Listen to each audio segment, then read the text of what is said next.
Hello students, ఇవాళ ఏంటంటే జగనన్న విద్యా దీవెన జేవీడీకి సంబంధించి అమౌంట్ అనేది ఎంత క్రెడిట్ అవుతుంది, ఎన్ని ఇన్స్టాల్మెంట్స్లో మనకి ఈ పేమెంట్ అనేది పడుతుంది, ఎలా చెక్ చేసుకోవాలి మొత్తం డీటెయిల్స్ అయితే క్లారిటీగా తెలుసుకోవచ్చు. ఇంకెవరైనా మన ఛానల్ని సబ్స్క్రైబ్ చేసి ఉండకపోతే వెంటనే సబ్స్క్రైబ్ అయితే చేసుకోండి. ఇలాంటి అప్డేట్స్ అయితే డైలీగా వస్తూ ఉంటాయి.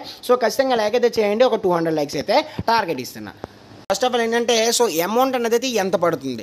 మనకి కాలేజ్ ఫీజు వచ్చేసరికి ఎంత అయితే ఉంటుందో, అంటే మీరు ఏంటంటే సెల్ఫ్ రిపోర్టింగ్ చేస్తారు కదా. సీట్ ఎలిమెంట్ అనేది వచ్చిన తర్వాత సెల్ఫ్ రిపోర్టింగ్ చేస్తారు కదా. ఆ సెల్ఫ్ రిపోర్టింగ్లోని ఎంత అయితే అమౌంట్ ఉందో, 70,000 అయితే 70,000, 30,000 అయితే 30,000, ఎంత అయితే అమౌంట్ ఉందో ఆ అమౌంట్ అయితే మనకి క్రెడిట్ అవుతుంది అనమాట. ఎలా క్రెడిట్ అవుతుంది అంటే మీకు ఏంటంటే ఇది ఎలా చెక్ చేసుకోవాలనేది అయితే నేను మీకు ఆల్రెడీ వీడియో అయితే చేశాను. ఎలా చెక్ చేసుకోవాలని చెప్పేసి లింక్ డిస్క్రిప్షన్లో ఇస్తాను అండ్ కామెంట్ బాక్స్లో కూడా ఇస్తాను. ఒకసారి అందులో అయితే చెక్ చేసుకోండి.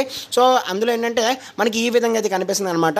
మనకి 61,000 కానీ ఈ స్టూడెంట్కి వచ్చేసి ఏంటంటే 10,000 అయితే పడింది అనమాట. ఒక విడతలు అయితే వేశారు. 10,000 రూపీస్ అయితే పడింది అనమాట. టోటల్గా తనకి ఏంటంటే ఇలాగ ఇన్ని మనకి ఏంటంటే బిల్స్ అనేవి అయితే వచ్చాయి అనమాట. తనకు వచ్చేసి ఏంటంటే ఫస్ట్ వచ్చేసి ఏంటంటే 2023లో 30/8/2023 అంటే ఆగస్ట్లో అయితే ఫస్ట్ పేమెంట్ అయితే వేశారు. తర్వాత మళ్ళీ వచ్చేసి ఏంటంటే ఇంకొక పేమెంట్ వచ్చేసి ఏంటంటే ఇక్కడ చెక్ చేసుకోవచ్చు. 26/5/2023, ఇంకొకటి వచ్చేసి ఏంటంటే 29/3/2023 అండ్ ఇంకోటి వచ్చేసి ఏంటంటే రీసెంట్గా అయితే వేశారు. మనకి 2/1/2024. టోటల్గా తనకు వచ్చేసి ఏంటంటే 4 ఇన్స్టాల్మెంట్స్ అయితే పడింది అనమాట. ఇదంతా కూడా మనకి ఫస్ట్ ఇయర్కి సంబంధించి, ఓకేనా. తనకి ఫస్ట్ ఇయర్ ఒక దాంట్లోనే 4 ఇన్స్టాల్మెంట్స్లోని తనకి అమౌంట్ అయితే క్రెడిట్ అయిందనమాట. 4 ఇన్స్టాల్మెంట్స్లో పేమెంట్ అనేది పడింది. పేమెంట్ అనేది మొత్తం అంతా తీసుకొని కాలేజ్ వాళ్ళకి అయితే ఇచ్చేసారనమాట.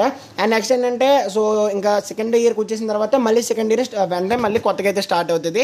మీరు ఇక్కడ చెక్ చేసుకోవచ్చు. మళ్ళీ ఏంటంటే ఇక్కడ 0 అని చెప్పేసి అయితే వచ్చింది కదా. 0 దగ్గర మీకు ఏంటంటే సెకండ్ ఇయర్ ఫీజు ఎంత అయితే వస్తుందో అక్కడ అండ్ వాళ్ళ అమౌంట్ ఎంత అయితే క్రెడిట్ చేశారో ఆ అమౌంట్ అయితే మనకైతే పడుతుంది అనమాట. కాబట్టి అర్థమైంది కదా. ఎలా చెక్ చేసుకోవాలనేది అయితే వీడియో అయితే చేశాను. ఒకసారి అయితే మీరు అయితే చెక్ చేసుకోండి. కాబట్టి ఫ్రెండ్స్, వాళ్ళ వీడియో ఖచ్చితంగా లైక్ అయితే చేయండి, తప్పకుండా సబ్స్క్రైబ్ చేసుకోండి. Next video thanks for watching and జై హింద్.